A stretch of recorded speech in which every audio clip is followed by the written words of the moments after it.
إن الحمد لله نحمده ونستعينه ونستغفره ونستهديه ونعوذ بالله من شرور أنفسنا ومن سيئات أعمالنا. من يهده الله فلا مضل له ومن يضلل فلا هادي له، وأشهد أن لا إله إلا الله وحده لا شريك له، وأشهد أن محمدا عبده ورسوله. يا أيها الذين آمنوا اتقوا الله حق تقاته ولا تموتن إلا وأنتم مسلمون. يا أيها الذين آمنوا اتقوا الله وقولوا قولا سديدا يصلح لكم أعمالكم ويغفر لكم ذنوبكم، ومن يطع الله ورسوله فقد فاز فوزا عظيما. أما بعد، باشترين كلامي خواي پروردگارك لقرآني بيروزا أي فرميو باشترين ريبازي پیغمبري مختار صلى الله عليه وسلم، وخرابترين ريقا أو ريقاو ڕێچکانانەیە کە پێچەوانەی ڕێبازی پێغەمبەرە صلی الله عليه وسلم یان لە ڕێبازی پێغەمبەر لا ئەدا. هەر لادانێک هەر پێچەوانەیەک خوا پەنامان بدا داهێنرا و بیدعەیە و نەکبەتیە و سەرلێشێوانە بە خاوەنەکەی، و ئەگەر نەگەڕێتەوە سەر ڕێگای ڕاست سەری لە ئاگری جەهەنەمەوە دەرەکا. خوا پەنامان بدا. میوانەکانی ماڵی خوا، لە هەفتەی پێشوە باسی فەزڵی زانست و علممان کرد لە ڕوانگەی ئەو حەدیثە مبارەکەی پێغەمبەرەوە صلی الله عليه وسلم: من سلك طريقا يلتمس فيه علما سهل الله به طريقا إلى الجنة. ئەمڕۆ باسی فەزڵی زانایان و علەماکان ئەکەین. خۆشەویستەکانم، لە سوورەتی زومەڕە ئاەتی 9 خوای تەعالا ئەفەرمێ: قل هل يستوي الذين يعلمون والذين لا يعلمون. ئەی پێغەمبەری خوا، بە خەڵکی بڵێ پێیان ئایا ئەوانەی کە زانان، ئەوانەی کە شارەزان وەکو ئەوانەوان کە نەزان و نەشارەزان؟ ئاخر کەی زانا و نەزان وەکو یەکوایە؟ ئەمە ئیستیفهامێکی ئینکاریە، وەکو عەرەب ئەڵێ پرسیارێکە بەڵام لەسەر شێوازی ئینکارکردن. یعنی معناکەی وایە هەرگیزا و هەرگیز قەت ناکرێ زانا و نەزان وەکو یەکوا بێ. بۆیە ئەوانەی کە علمیان وەرگرتووە و عالم و زانان بە پێی زانستەکەی خۆیان زۆر جیاوازن لەگەڵ ئەوانەی کە نەزان و نەفامن. هەروەها خوای تەعالا لە سەرەتای سوورەتی ئالی عیمرانەوە باسی ئاەتەکانی قورئانمان بۆکە، ئاەتەکانی خوای تەعالا، و ئەفەرمێ هەندێکی محکەمن و هەندێکی متەشابهن. محکەم ئەوەیە کە معناکەی وازەحە و دیارە، زۆرینەی خەڵکەی زانێ. متەشابهیش ئەوەیە کە معناکەی زۆر ڕوون نییە و هەموو کەس لێی تێناگا. جا پاشان خوای تەعالا ئەفەرمێ: والراسخون في العلم يقولون آمنا به كل من عند ربنا. ئەوانەی کە ڕەگیان داکوتاوە لە ناو زانست و علما، ئەوانەی کە ڕیشەیان داکوتاوە لە ناو زانست و علما، ئەڵێن ئێمە ئیمانمان بە هەردووکی هەیە، بە محکەمەکانی و بە متەشابهەکانی هەموویان لەلایەن پەروەردگارەوەیە. ئەمە شایەتیە کە لەلایەن خواوە بۆ کێ؟ بۆ ئەو کەسانەی کە عالمن، کەوا عالیمەکان و زاناکان باوەڕیان بە قورئان هەیە. باوەڕیان بە محکەم و متەشابهی قورئان هەیە. ئەمە شایەتێکی زۆر گەورەشە کە ڕەگداکوتان و ڕیشەداکوتان لە ناو علما پلەیەکی زۆر مەزنە بەڕاستی. هەروەها لە هەمان سوورەت لە ئاەتی 18 هەمان سوورەتی ئالی عیمران خوای تعالی ئەفەرمێ شهد الله أنه لا إله إلا هو والملائكة وأولو العلم قائما بالقسط لا إله إلا هو العزيز الحكيم. خوای تعالی فرمي شایەتی ئەدا لەسەر وەحدانیەتی خوا، لەسەر یەکتایی و یەکخوا پەرستی. کێ شایەتی لەسەر ئەدا کە خوا تاک و تەنیایە؟ لە خوایەتیە هیچ کەسێک بۆی نییە و شایستەیش نییە بپەرسترێ ئیلا ئەڵڵا نەبێ. هەر خوایە و شایستەیە کە ئێمە هەموو جۆرەکانی پەرستن بۆ ئەو ئەنجام بدەین. کێ شایەتیەدا لەسەر ئەم تەنیایی خوای تەعالا؟ کێ شایەتیەدا لەسەر وەحدانیەتی خوا؟ ئاخر براینە زۆر گەورەیە خوای تەعالا بڵێ فڵانە کەس شایەتە کە من تاک و تەنیام و شایستە بپەرسترێم و هیچ کەسێ شایستەی پەرستن نییە ئیلا من نەبێ. ئەو شایەتیم بۆ ئەدا. ئەمە زۆر گەورەیە. خوا بفەرمێ فڵان شایەتیم بۆ ئەدا.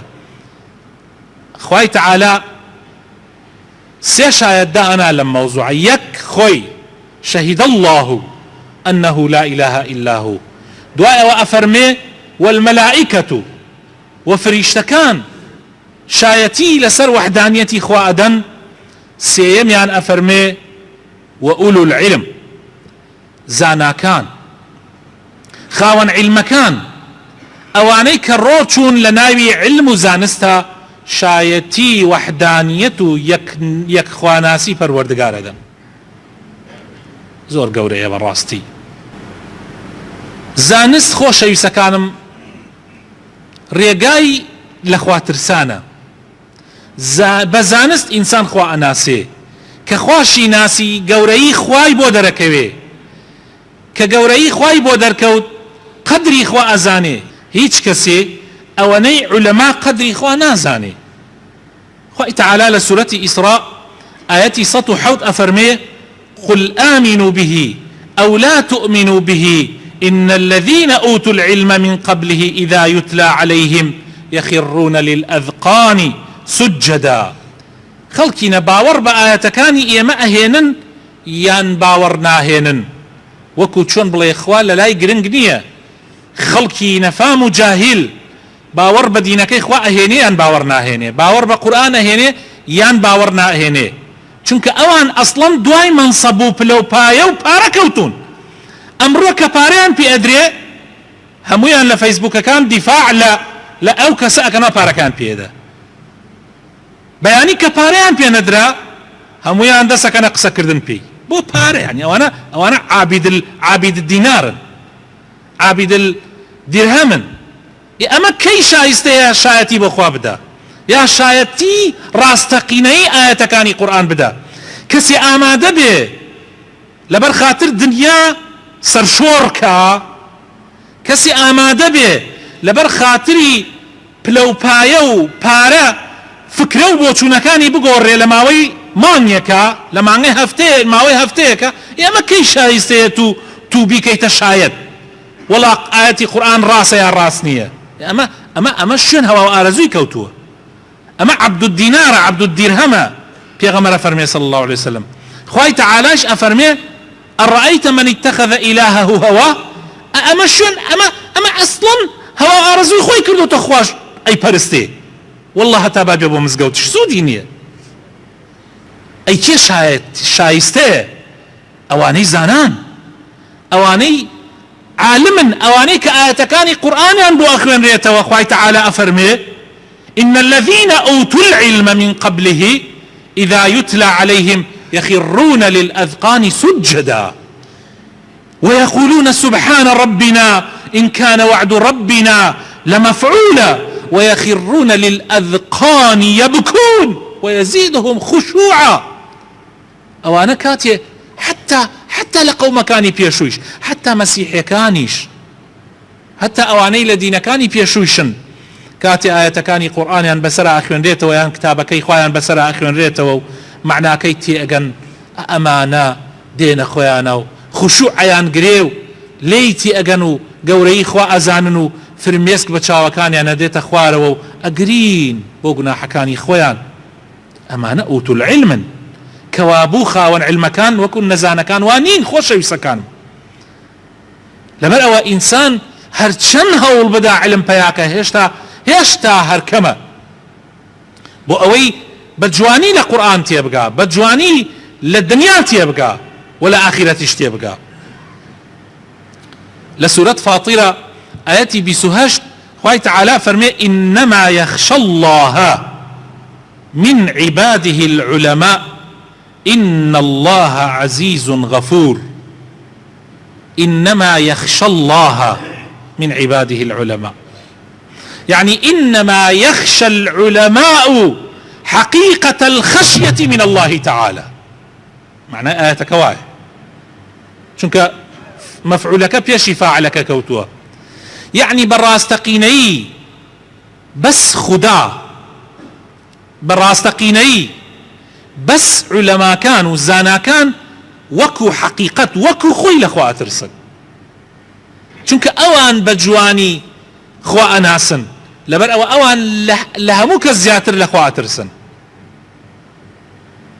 نك أما تنها براينا أما تنها علماء دين ناقريتوا بتنيا حتى علماء دنياش كتابك هي وابزانم كراوة كرديش الله يتجلى في عصر العلم، يعني بل 3 ساڵ زیاتر ئەو کتێبم خوێندۆتەوە مقابلەیەکە وەکو چۆن بڵێ لەگەڵ کۆمەڵە زانایەکە هەر یەکێ لە بواری خۆی، ئەوەی لە بواری فیزیا، ئەوەی لە بواری ماتماتیک و ڕیاضیات، ئەوەی لە بواری کیمیا، ئەوەی لە بواری ئەحیا، هەر یەکێک و لە بوارێکە کۆمەڵێ زانان پرسیاریان لێەکە ئەو کەسەی کە ئەم کتێبەی نووسێتەوە پرسیاریان لێەکە ئایا تۆ چۆن خوا ئەناسی بەو علمەی کە هەتە چۆن خوامان پێ ئەناسێنی. جا ئەویش هەر یەکێک لەو زانایانە باسی گەورەی خوا ئەکا بەو علمەی کە هەیەتی. نصیحەتی هەموو گەنجانەکەم بتوانن ئەو کتێبیان دەستکەوێ بیخوێننەوە. خدا زیاتر لە سەردەمی زانستا دەرەکەوێ، معنای کتێبەکە ئاواتانێ الله يتجلى في عصر العلم. گەنجی ئێوارە پرسیارەکە ئەڵێ مامۆستا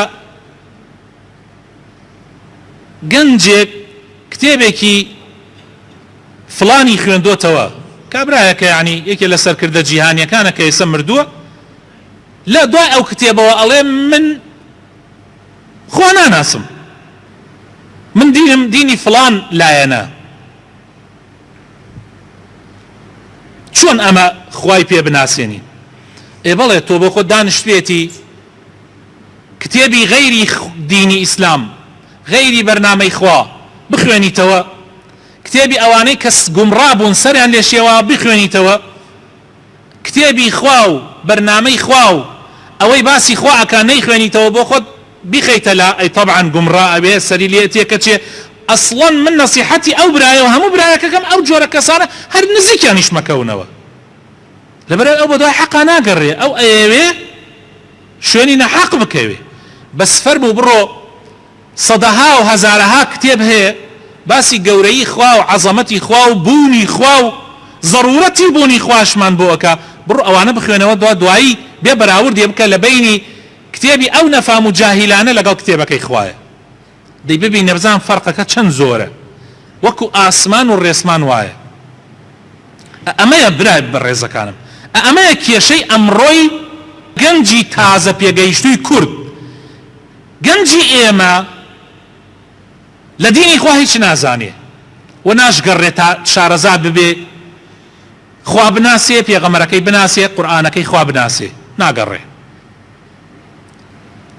بەڵام ئەڕوا دەست ئەبا بۆ هەموو کوڵاژدم و مارێک ئەیهێنێت ئەی خوێنێتەوە هاچی گومانی پیسێ لە مێشکا دروسە بێ. و ئەمیشیت شارەزایەکی نییە لە ئیسلام هیچ نازانێ ئەو گومانانە شاتە ناو مێشکی کەوا بۆ ئیتر ئەبێتە بێدین و نوێژ ناکا و دەسەکا بەو شات و پاتیە کە خۆی ئێڵێ چونکە هیچ لە ئیسلام تێ نەگەیشتووە هیچ لەوانەشە هات بێ بۆ مزگەوت لەوانەشە نوێژیشی کردبێ ڕۆژوشی گرتبێ بەڵام لە ئیسلام تێ نەگەشتووە ئامادە نییە لە کاتەکانی خۆی لەو 5 سەعاتەی کە لەسەر فەیسبوک و تیکتوک و نازانم ئەو هەموو بەرنامانەی کە بەدوایە ئەگەڕێ و سەیرێکە لەو 5 سەعاتە 1 سەعاتێک لە ڕۆژێکە ئامادەکە بۆ تێگەیشتن لە دینەکەی خوا بگەڕێت پرسیار لە مامۆسایان بکە لە زاناکان بکە لە شارەزایان بکە لە بانخوازان بکە بڵێت چی شتێک چی کتێبێ بخوێنمەوە من هەندێک گومان لە دڵما هەیە 1 2 3 چی بخوێنمەوە تا شارەزاییم هەبێ ئەو گومانانە بڕوێنێتەوە ئەو ئەمە ناکات بۆیە سەر لێ شێواو دەرەچێ بۆیە ئەگەر ببینی گەنجێک بوو بە مولحید لە ئەسڵا مسلمان بۆ ئێستا هەڵگەڕاوەتەوە نا من واناڵێم من ئەڵێم هیچ کەسێک نییە لە ئیسلام تێگەیشت بێ هەڵبگەڕێتەوە من ئەڵێم هیچ کەسێک نییە ئەم قسە کە ئیکەم تەحەدایە 1 کەسێکم بۆ بێنن لەسەر ڕووی زەویە لە ئیسلام تێگەیشت بێ دوایی هەڵگەڕابێتەوە ڕۆیشت بێ بوو بێت بە مولحید و بە بێدین و بە کافر و بە نازانم ئەم و ئەو والله لەتی بکەن کوتی بکەن بیهانجێنن ئەوە بیدەن لە مەکینە و بیکەن بە قیمە هەڵاگەڕێتەوە لە دینەکەی خوا لەوانەیە وەکو لە حاڵەتی ترسایان ئەمانە تۆزێ خۆی هین کاو هەتا لە ئەو نەجاتێ بێ و دوای ئەڵێ من دڵم حەساوە ئەو جۆرە کەسانەش هەیە بەرگەی هەندێ ناڕەحەتی ناگرن بەڵام هەر دڵی ساغە چونکە لە ئیسلام تێگەیشتووە لە ئیسلام تێگەیشتووە جا ئەمە مەسئلەیەکی زۆر گرنگە برایە ئێمە بە قەدەر علمەکەمان خوا خۆشمانی ئەوێ بە قەدەری ئەو زانستەی کە وەری ئەگرین دامەزراو ئەبین لەسەر دینداریەتێکەمان ئاگاتان لێ بێ بە بێ زانست تۆ ناتوانی دینداریەتێکی مەزبوط بکەی بە بێ زانست ناتوانی ئەو فرمێسکە بڕێژی کە خوا ئەیەوێ لەوانەیە لە تەراوی حاو لە لەیلەت القەدرا و لە دوعای لەیلەت القەدرا بێیتە گریان دڵت کوڵ هەب بێنێ بێیتە گریان بەس ئەگەر تۆزێک ورد ببیتەوە ئەو گریانە نەزانانە کە ئەگریت ئەو گریانە نییە کە خوا ئەفەرمێ لەوانەیە بۆچی بگری لەوانەیە لە کاتی دوعاکانە مامۆسا بڵێ دوعا بۆ مردوەکان کە تۆش دایکت تازە مردووە باوکت تازە مردووە برایەکە تازە مردووە لە کاتە ئەو بێتە بیرت و کوڵ بتگرێ بگیری لەوانەیە گریانەکە بۆ ئەوە بێ بۆ ناسینی خوا نەبێ ئەگینا بۆچی ئەو خەڵکە قورئانیان بۆ ئەخوێنرێتەوە ناگرین بەس کاتێ دوعاکە ئەخوێندێ ئەڵێ خوایە ڕزقمان زیاکە گشتی دەسەکا بە گریان بۆ ڕزقەکە گری چونکە ئەمە عەبد الدینارە بابێ بۆ مەزگەوتیش لە ئیسلام تێ نەگەشتووە لە گەورەی خوا تێ نەگەشتووە ماوێتی جا ئێمە ئەگەر وابین ئەبێ بینە خۆمانە ئەبێ زیاتر شارەزا پەیاکەین ئەبێ ئەو کاتانەی بە ئەخبار و بە ئەم کەناڵەکە ئەیکوژین بڕۆینە سەر ئەو کەناڵ و ڕادیویانەی کە لە ئیسلام تێمانەگەێنن ئێمە زۆر فەقیرین زۆر پێویستمان بە دین هەیە بە شارەزابوون لە دین هەیە ئەگینا بەخوا براینە بەیانی مناڵەکانیشمان لە دەست دەرەچی تۆ نەشارەزابی لە دینی ئیسلام مناڵەکەتیش لە دەست دەرەچی چونکە جوابت نییە بۆ مناڵەکەت جوابت نییە بۆ براک بچکەکەت جوابت نییە 3 جۆر علەمامان هەیە یعنی 3 جۆر کەسانێکمان هەیە کە ئیدعای علمەکەن کەسانێک هەن ڕیشەیان دا کوتاوە لە ناو علمە و عەمەل بەو علمەیان ئەکەن کە هەیانە ڕەگیان دا کوتاوە بە جوانی لە علم تێگەیشتون و عەمەلیشی پێکەن و کاریشی پێکەن ئەمە ئەوانن کە خوای تەعالا وەصفیانەکات پیانەوترێ علەمای ڕەبانی یعنی علەمای خوایی ئەوانە بەردەوام سەرمەشقی ئیمانداران بوون لە هەموو سەردەمێکە لە سەردەمی سەحابە لە سەردەمی دوای سەحابە ئەو پیاو چاکانەی ئەو عالمە گەورانەی وەکو ئیمامی ئەبوو حەنیفە ئیمامی مالک ئیمامی شافعی ئیمامی ئەحمەد ئیمامی بوخاری ئیمامی مسلم ئیمامی ئەبوو داود ئیمامی ترمذی ئیمامی نەسائی، ئیمامی ئیبن ماجە، و بە پلە پلە و دەستە دەستە هاتوون حتا ئەمڕۆی خۆمان. ئەم عولەمایانە، عولەمای ڕەبانین، دینی خۆیان بۆ هیچ شتێک نافرۆشن و ئامادەنین لە پێناوی هیچ مادەیەکە و هیچ منسەبێکە علمی خوا بشارنەوە، دینی خوا بشارنەوە، و بەردەوام لەناو مسلمانانان وەکو ئەوان ئەژین لەگەڵ ئەوانان. من ناڵێم فەرقیان نییە لەگەڵ خەڵکی ترە، بەڵام کاتی ئەیان بینیار ئەڵێ یەکێکن لە مسلمانان، بەڵام ئەوان لەناو علما ڕەگیان داکوتاوە. هەر کێشەیەک، هەر مشکلەیەک ڕوو کاتە مسلمانان، ئەمان سەرمەشقن تایە. ئەمە عولەمای ڕەبانی. جۆرێکی تر لە عولەمامانەیە خۆشەویستەکانم، خوشک و برا بەڕێزەکانم، پیان ئەوترێ عولەمای دنیایی. کەسانێکن لەوانەیە علمیشیان هەبوو بێ، لەوانەیە بەشێک لە علمیانیش بردبێ، لەوانەیە کەشیدەی مەلایەتیش بەسەریانەوە بێ، لەوانەیە جوبەی مەلایەتیش لە بەریانە بێ، لەوانەیە حکوومەتەکان لە هەموو سەردەمێکە بەرزیانیانە کردوتەوە لە ناو خەڵکا و ناویان ناوێ لیژنەی نازانم چی و لیژنەی چی و ئەمانە لە تەلەڤیزۆن و لە ڕادیۆ ئەمانە بەس ئەوان دەرچن و ئەوان بە خەڵک بناسرێن. بەڵام احتیمالە ئەوانە هەیان بێ ئامادە بێ هەموو دینی ئیسلام کاتە قوربانی گڵایەک و کراویشە و ئەشیکەن. با ئەمە شارەزاش بێ، با ئەمە زاناش بێ، بەڵام ئەمە خوای تەعالا لە قورئانە دوو نمونەیان بۆ دێنێتەوە، دوو نمونەیان بۆ دێنێتەوە، ناشرینترین نمونەن. ئەمە بۆ خەڵکی عادی نەهێنرێتەوە، ئەمە بۆ خەڵکانێک ئەهێنرێتەوە زانان، بەڵام عمل بە زانستەکەیان ناکەن. خوای تەعالا فەرمێ مەثەلهم کەمەثەل الحیمار، ئەوانە وەکو گوێ درێژوان، یا ئەفەرمێ مەثەلهم کەمەثەل الکەلب، ئەوانە وەکو سەگوان. خوا ئەفەرمێ لە قورئانە، چونکە ئەمانە دینی خۆیان ئەفرۆشن لەبەر خاتر دنیا. يبيعون دينهم بعرض من الدنيا. ئەمەشەن. سێیەم جۆر خۆشەویستەکانم خەڵکانێکی سەطحین، یعنی پیانەوترێ عولەمای سەطحی، چوار پێنج کەلیمە فێر بوون، لە مەدرسەیەکی دینی خوێندوێتی، لە مەعهەدێکی دینی خوێندوێتی، ناوی دەرچووە لە کولیەی شەریعە لە تەمەڵیە، پەنجای دەرکردێ بە واستەیەک لە کولیەی شەریعە وەریان گرتووە، یان لە لای هەندێ مەلا خوێندوێتی، بەڵام نەکبەتن وا ئەزانن ئیسلام بەس بریتیە لە مەزهەر، بڕێ مەزهەر بۆ خۆیان دروستەکەن و دەسەکەن بە فتوادان، ئەم کافرەکەن ئەو کافرەکەن، قسە بە ئەوەکەن، طعن لە ئەوەدەن، دەمیان زۆر زۆر پیسە، بەزەییان بە مسلمانانە نایەتەوە. هەرچی کێشە و مەشاکلی ئومەتی ئیسلام هەیە لە زمانی پێغەمبەر صلی الله علیه وسلم تا ئەمڕۆ ئەوانە دروستیان کردووە. مەشاکلی گەورە دروستەکەن و نمونەشمان زۆر زۆرە. نمونەشمان حەلەم سەردەمە چەندین گروپ دروست بوو بوونە سەبەبی ئەوەی کە ئیسلام لەبەر چاو خەڵک ناشرین کرد و خۆشیان بە دیندار ئەزانن، و هەندێ صفاتیان تایە بە شکل و بە شێوە بیان بینی ئەڵێ لەمانە مسڵمانتر هەن نییە، بەڵام مەرج نییە. مەرج نییە هەر کەسێک دوو کەلیمە فێر بوو ئیتر موفتی بێ، دوو شت بزانێ ئیتر نا. عولەمای ڕەبانی ئەوانن کە ڕیشەیان داکوتاوە، ڕێگیان داکوتاوە، نصیحەتی خەڵکەکەن، خەڵکە هێننەوە سەر ڕێگا، خەڵک دوورەکەوێتەوە لە قورئان و سونەت، ئەوان ئەیهێننەوە، بەڵام زیادە ڕەوی ناکەن، توندڕەوی ناکەن. کەوا بوو ئێستا بە کورتیەکەی سێ جۆرەکە چۆنە؟ جۆرێکیان شل بوونەتەوە دینەکەنە قوربانی دینار، دینکم دینارکم. جۆرێکیان ئەوەندە زیادە ڕەویان کردووە دینیان لەبەر چاو خەڵک ڕەش کردووە. طبعا ئەمە هەمووی لە ئاەت و حەدیثە هاتووە، زۆر بە درێژی، من بەس بە کورتی عەرزتانێکم.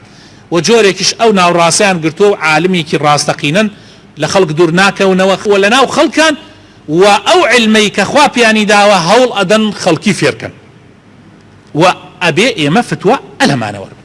یا ڕەبی خوای ڕەحمان پێ بکەی، هیدایەتمان بدەی، نوری ئیمان بخەیتە دڵەکانمانەوە. یا ڕەبی خوای ئیسلاحی حاڵمان بکەی، یا ڕەبی دامەزراومان بکەی لەسەر دیندارێتی، لەسەر ئیسلامەتی. یا ڕەبی خوای لە بەڵاو موسیبەت بە دوورمان بگری. یا ڕەبی نیشتمان و وڵاتمان و کوردستانمان لە هەموو خراپە و خراپەکاریەک بپارێزی. یا ڕەبی خوای تەبایی و خۆشەویستی و برایەتی لەناو وڵاتمانە ڕیشەدا کوتێ یا رب العالمین. یا ربی تەرەقی بە دینی ئیسلام بدەی، ئاڵای ئیسلام هەردەم شەکاوە بێ یا رب العالمین. یا ربی خوا شیفای نەخۆشەکانمان بدەی ڕحم بە مردوەکانمان بکەی احتیاجی محتاجەکانمان جێبەجێ بکەی یا رب العالمین یا ربی ئەوەی دوعایەک نیازێک شتێکا لە ناو دڵێ حەزەکە من دوعای بۆ بکەم خوایە ڕحمی پێ بکەی ڕاز و نازی ناو دڵی جێبەجێ بکەی خێری دین و دنیای تێ بخەی بۆی ئامین ئامین